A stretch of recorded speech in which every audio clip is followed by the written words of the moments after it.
Harris has not made any comments about this. You would think that someone who was 20 feet away from being obliterated by a pipe bomb would be grateful that you hear the news that the J6 pipe bomber was apprehended. Where is that like, oh, thank God, my life was on the line there? Also, nothing from any of the January 6th committee members. You would think they would be so happy today. Why are the Democrats not applauding this? I don't understand. They seem, according to them, January 6th was like Pearl Harbor. It was like 9/11. This is like getting Osama bin Laden. If you believe that January 6th was akin to 9/11 or equal to Pearl Harbor, wouldn't you be out here celebrating that we got bin Laden or dropped the bomb on Nagasaki? Where is the celebration from the Democrats? I don't understand. Why are they not so happy that this happened? We all know why. It's because this entire thing was an inside job. Kamala. Hey, welcome into Courageous Media. Really appreciate everybody rolling up. Absolutely stoked that you're here on a Friday. Gary Wallace, thanks so much for being here. Please let us know you're here in the comments. Subscribe to the channel if you haven't already. It really helps us out with YouTube. If you watch everything all the way through, comment for the algorithm and subscribe.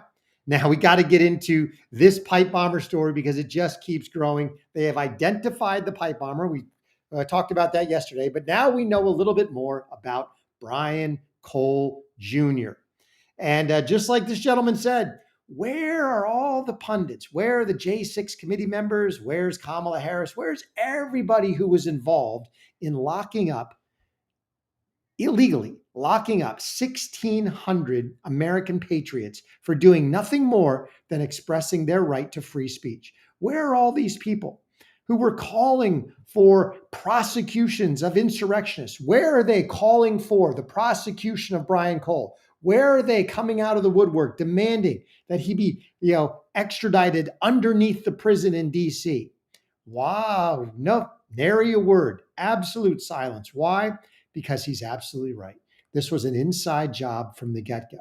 And so that is why I am so glad that they seem to have built an airtight case around Brian Cole. And it seems like they probably have the guy. I'm saying seems because I'm looking from the outside looking in. And if there's one person I trust in the federal government, it's Dan Bongino, until he proves me otherwise. But the one problem I have is that this entire idea that they've got the guy, this is not a the guy situation. We need to get the guys, all of the guys and gals and others that were involved in this massive inside job and cover up. Now let's dive in because what they don't want you to know is that Brian Cole Jr. was a big time leftist. So check this out as we dive into this story about Brian Cole Jr., January pipe bomber. Here we go.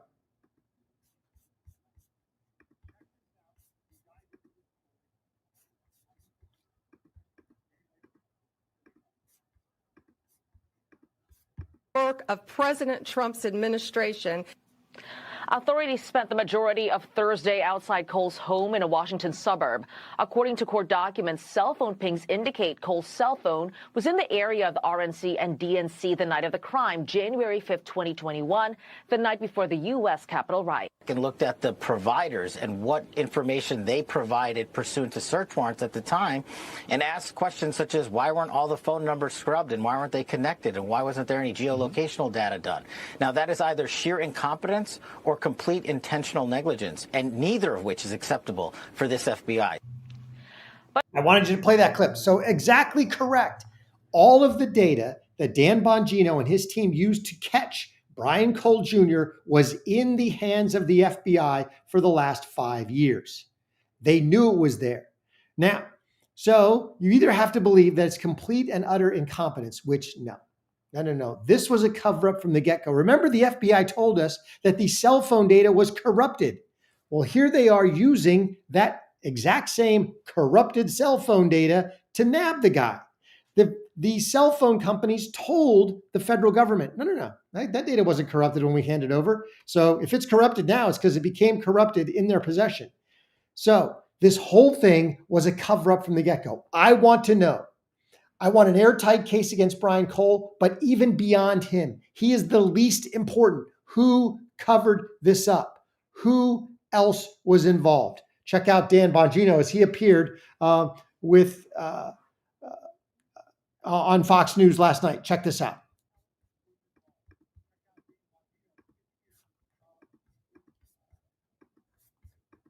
old friend of the program, Dan Bongino's back. Dan, great to have you. Thank you for taking time. We appreciate it. Okay, I think one of the big takeaways from today is you did not find any new evidence. It was all there, had been there for the longest period of time. The only difference between you and Director Wray and the Biden DOJ is they did not prioritize it. Why? And I know it wasn't easy to solve, but you did it in 8 months. Let's make something clear. It's not that they didn't prioritize it. Okay, this is what I hate, because even quote unquote conservative media outlets are now running a soft shill for the deep state. Hannity, and I was trying to say, that Dan Bongino appeared on the Hannity show and I couldn't think of his name. Hannity, talk in real terms. This is not because it wasn't prioritized. It's because it was actively covered up. It was actively swept under the rug. It was actively sidelined. It was actively circular filed. They didn't want to catch this person or any of the other myriad Antifa, BLM instigators that were placed in the crowd, that were there. The 300 federal agents that helped open up windows, that helped break into the Capitol and then accused protesters of doing it. This was all a setup. And we need to start talking about it in those terms, because that's exactly what it was. Yeah. Sean, I don't know what the hell this prior leadership team was doing outside of, targeting political opponents, weaponizing the FBI, destroying its reputation, embarrassing agents that are doing really good work out there, catching terrorists, CCP spies, and everyone else. It's almost like they were intentionally trying to decimate faith in institutions. It's horrifying. I don't know what they were doing. I can tell you what happened, though, when we got there, the director and I. My first meeting, I swore in, and I kid you not, probably 15 minutes later, and the people who are in the meeting know, I said, when I get in there, I want a full brief on this pipe bomber case on day one. And I looked at the case agent after getting a full brief on what they'd done, and they had done a pretty extensive amount of work. They had chased down, I think, thousands of leads, 6,000 plus interviews had been conducted, hundreds of tips, and it still was relatively stale, the case. And I grabbed the case agent on the way out, and I said, "You're going to get me this guy. You're going to track this guy down, and you're going to find him. You're going to get me this guy. I want him." And that started what's been almost a 9-month operation right now, to make sure that we could get full accountability and transparency to the American public and find this guy. And today we did. But Sean, I have to add this because this is really important. You've heard all the cliches, team effort. You hear it all the time in sports. I said it today at the presser, but I want to emphasize this. This was a team. Judge Jeanine, Deputy Attorney General Blanche, people you and I know very well, AG Bondi. You cannot do anything in the FBI without DOJ process, subpoenas, drawn paper, search warrants, complaints, arrest warrants. Who do you think does that? It's not just us. We're the investigators. They're the lawyers. So that team, from day one, I told Pam and Todd, I said, hey, Cash and Cash could not have been more supportive. He's like, Dan, go for it. They said, whatever you need. And their attorneys over there were amazing on this case. So don't just throw the team effort thing out like it's just a standard cliche. I mean it. They really did a great job. Now, to Dan Bongino's credit, he said on other news outlets that this is chapter 1 of 20. And that's what we need it to be, because this case is not closed. Yes, they may have found out who placed the bombs. They may have a timeline and the cell phone and the fact that he bought all the components. They may have all of that. But that is not the end. It cannot be the end of the case. Who covered this up?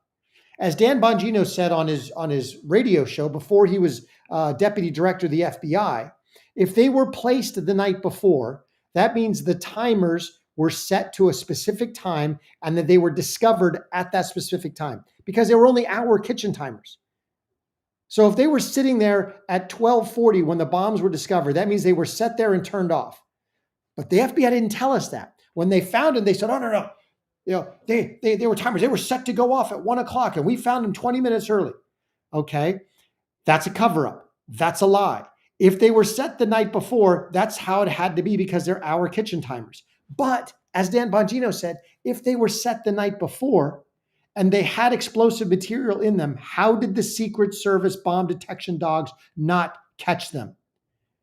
That part of the story is part of the cover-up. Either they were not placed the night before, or if they were placed the night before, then you had to have other inside people know that they were there, direct the bomb dogs away from them so that they weren't discovered by the bomb dogs, so that they could be discovered by the, police affiliated woman doing her laundry at just the right time.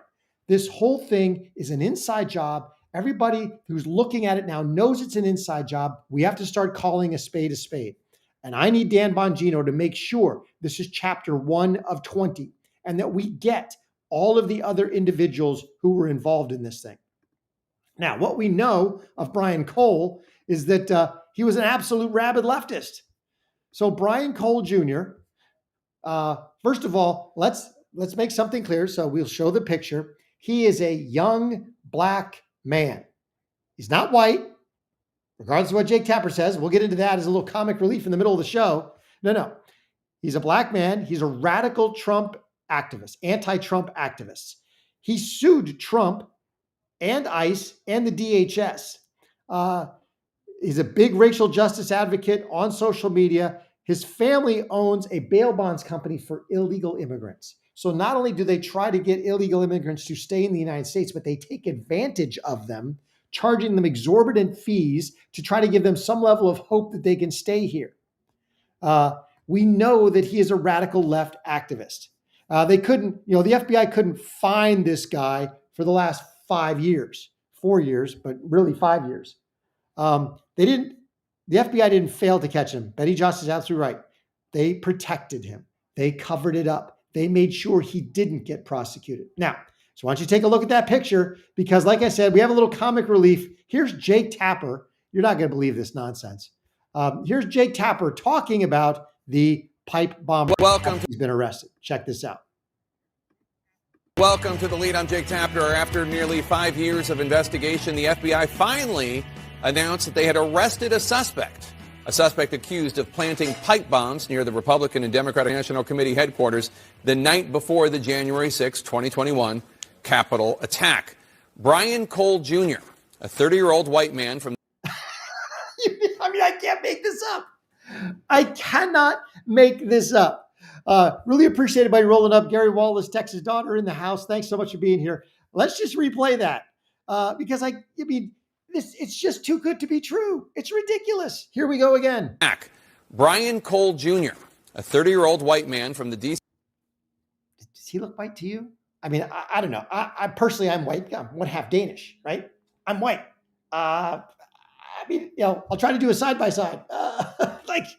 The man is not white. What the heck is Jake Tapper doing? D.C. suburbs is charged with transporting an explosive device in interstate commerce and with malicious destruction by means of explosion. CNN observed local and federal law enforcement outside his home in Woodbridge, Virginia this morning.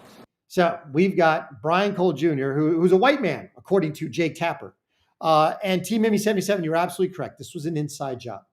And I'm going to be, I'm still working out the details. I'm going to have a good friend of mine who was there at the Capitol on January 6th, who was caught up in this entire FBI dragnet to incarcerate American patriots. We're going to have him on the show. We're going to do a long form interview. You guys are going to love it. Make sure you show up for that. I'll be making plenty of announcements.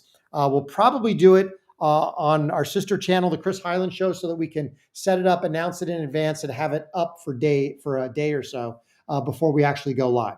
But really appreciate if everybody could roll up for that. Now, check this out, because they had Judge Deneen, and I want to get into what she had to say about this whole case.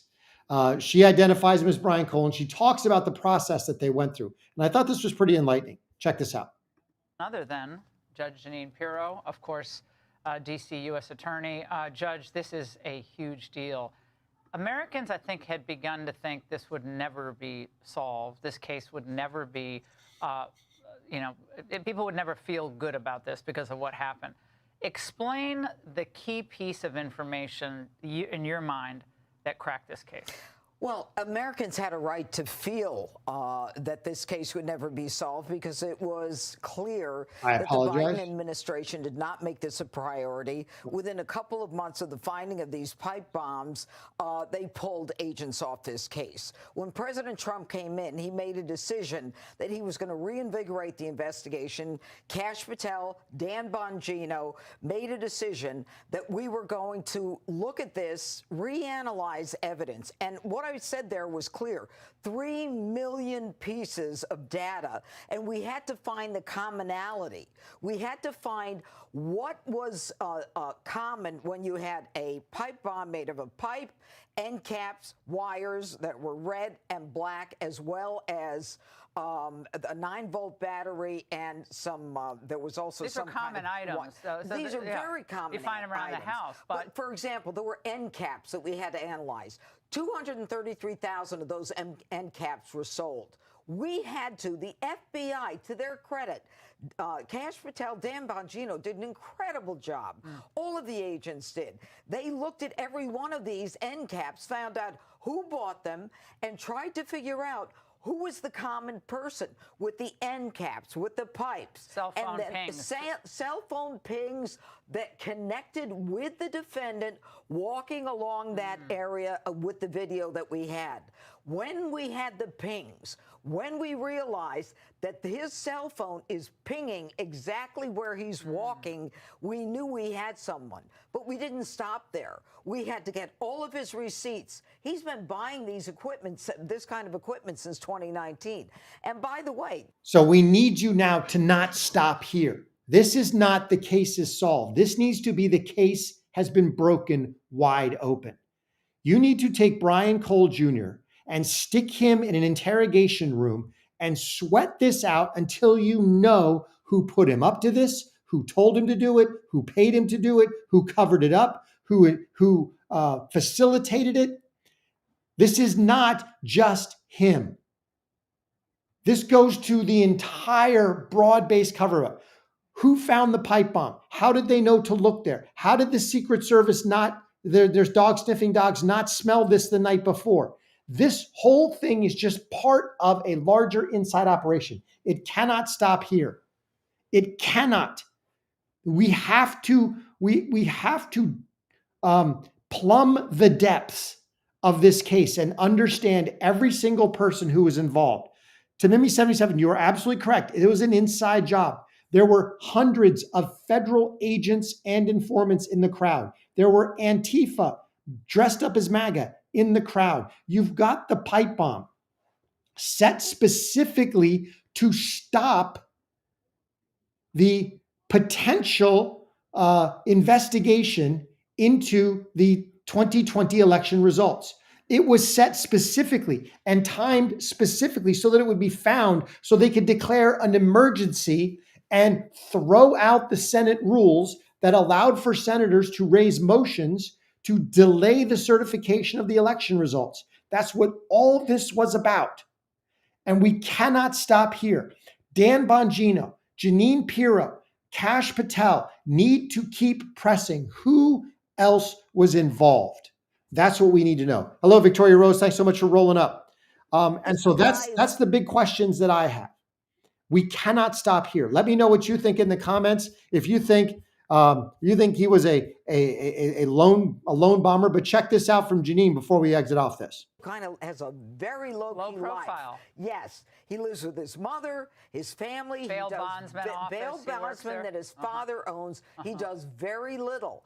But this investigation was reinvigorated. There was a determination here, and I have never seen agents work around the clock. With prosecutors from my office, every time they found a piece of evidence, we would get the search warrant. And make no mistake, we're going to take this case across the finish line. This is solid. Laura, as solid as they get. Mark Warner was watching the press conference today, Senator Warner, and he seemed to kind of downplay the importance of this. I think we have the soundbite. Let's watch. It kind of makes me, looking at this crowd, doing a victory lap. when all the senior FBI officials across all key divisions have been fired for political purposes. It's a little rich that they're saying America's safer. How much earlier could we have caught this guy if resources hadn't been diverted?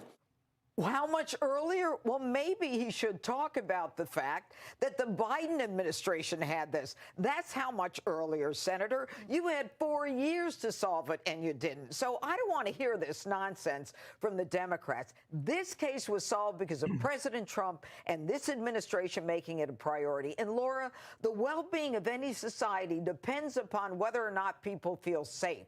And people feel safe. So we're going to stop it there, because she eventually gets to the point where she talks about the fact that he acted alone. And that cannot be the narrative, because everybody knows that's not the narrative. Everybody knows people are waking up to the fact that this entire J6 Fedsurrection was exactly that, a Fedsurrection. It was an inside job. It was a false flag. It was designed to do two things: stop the investigation, the delay of the certification of the 2020 election results, and to try to paint all of MAGA as terrorists, and hence to force President Trump and any of his supporters into the shadows forever. It did not work, because people are waking up. It worked for a while, but people are waking up to what went on there. The fact that there were 300 federal agents there. We have to uncover this for the corruption, for the conspiracy, for the treasonous sedition that it actually was. Not on the part of the people participating in the Stop the Steal rally, but on the part of the deep state, the politicians, the bureaucrats who were involved in creating this false flag operation. Victoria Rose, plotted by Nancy and Joe, 100% correct. All right, let me know what you think in the comments. Really appreciate everybody rolling up. I got one more story I want to get to, because this is just rich. We've been talking about the second strike. Well, we've got Mark Kelly sticking his foot in it again, and we got ABC having to backtrack all over this. This is just absolutely glorious. Check this out as we dive into this story.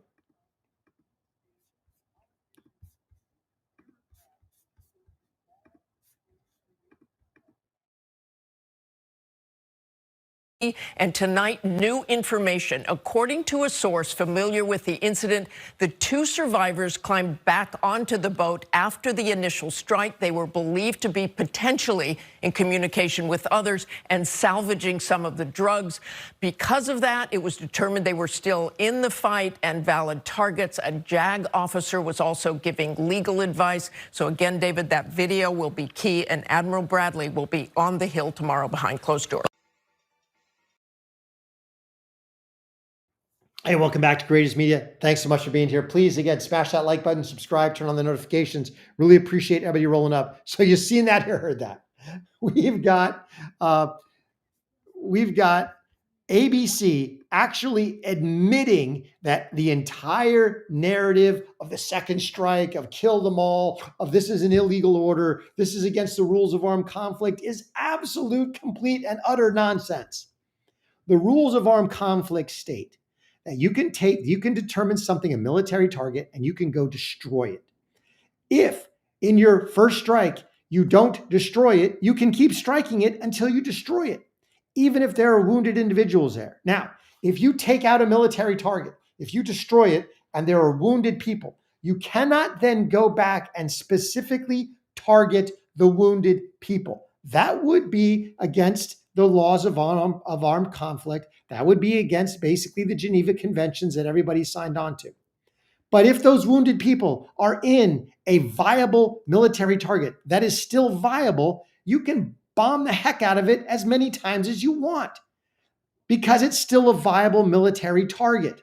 If you've got a tank and you hit that tank, with an explosive device, and you've got injured people inside the tank, but the tank is still functional, you keep hitting it until the tank is no longer functional. If that means that wounded people are killed in the process, there's absolutely nothing illegal, immoral, or unethical about that. Now check this out, because Stephen Miller was reacting to this whole ABC clip, and I thought it was absolutely great. Check this out.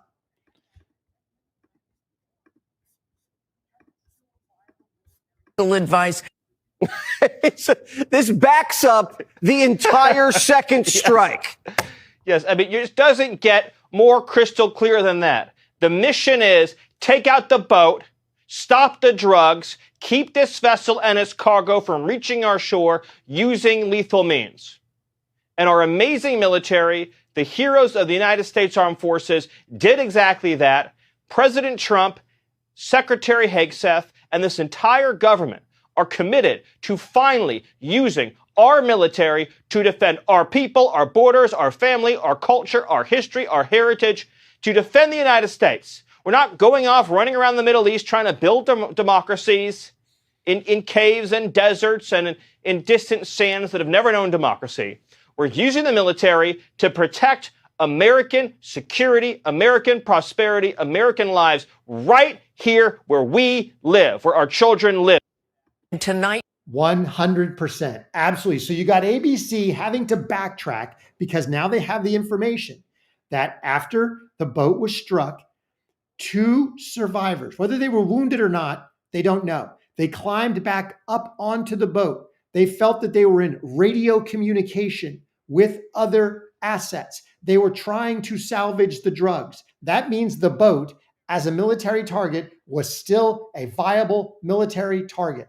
And so the admiral, not Pete Hegseth, the admiral in charge of the operation, with JAG officer input right there on the spot. A JAG, for anybody who doesn't know, JAG is Judge Advocate General. So a military lawyer was right there consulting the admiral. Am I doing anything untoward? No, absolutely not. The boat is still viable. He orders the second strike, completely takes out the boat. Obviously, you've got lethality to the people involved, and now you've got the left going apoplectic, trying to create a hoax around the second strike and a violation of the rules of armed conflict. And as such, you've got decrepit, absolutely gross Senator Mark Kelly, who, frankly, if you ask me, needs to be court-martialed and put in Leavenworth, going off and stepping in it once again. Check this out.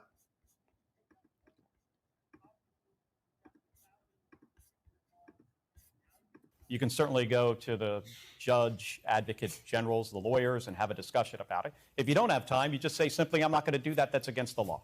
It puts a lot of burden on the troops to make a decision in real time. It puts a tremendous amount of burden on officers in the military, but that is their responsibility, and they can figure out, a reasonable person can tell something that is legal and something that is illegal. So would you refuse these specific orders to strike drug boats if you were still in uniform? Well, the difference between the initial strike and what is being reported, as a second strike, and those things are different. I think this administration has tied themselves in knots, the explanations that we have received on how this is all legal. And I was saying weeks ago, my concern is with the service members. It's already been debunked. Realize that he's on here with Welker, sticking his foot right in it again because ABC's already backtracked on this. ABC has already revealed that it was a viable military target. It was still a viable military target when the second strike was made. Mark Kelly is absolutely out of his element here. Mark Kelly has completely destroyed any credibility that he ever had as a military member. Mark Kelly, Hegseth needs to step up now and make sure that Mark Kelly gets his day in court in a military court-martial. That we're gonna put these individuals in a really, really tough decision, in a tough place. And they may find out, down the road that they did something that is illegal. It is not fair to them. That's why we need presidents and Secretary of Defense who understand the Constitution, who understand the rule of law, and have more respect for the Constitution and the country and service members than the whims of a president. The people who have no respect for the Constitution are you, Mark Kelly, and your ridiculous, disgusting, corruptocrat colleagues like Ilhan Omar, Chuck Schumer, AOC. You people would rather wipe your backside with the Constitution than actually follow it. You have no clue what it says. You have no clue what it means. Specifically, one of the things that it means is that you, because of your actions, should be tried for sedition, for what you said. This is It's absolutely egregious. It boils my blood to see these people out there stumping as if they're somehow pro-American. They have been so anti-American for years. It's ridiculous. They answer to a different set of masters. They answer to their globalist, corruptocrat puppet masters. They do not answer to the Constitution or to the people of the United States. And they're absolutely gross in this whole thing. I am disgusted by this person.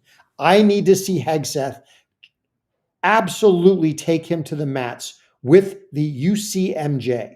Do not worry about the civilian court system. He is a retired military officer subject to UCMJ authority.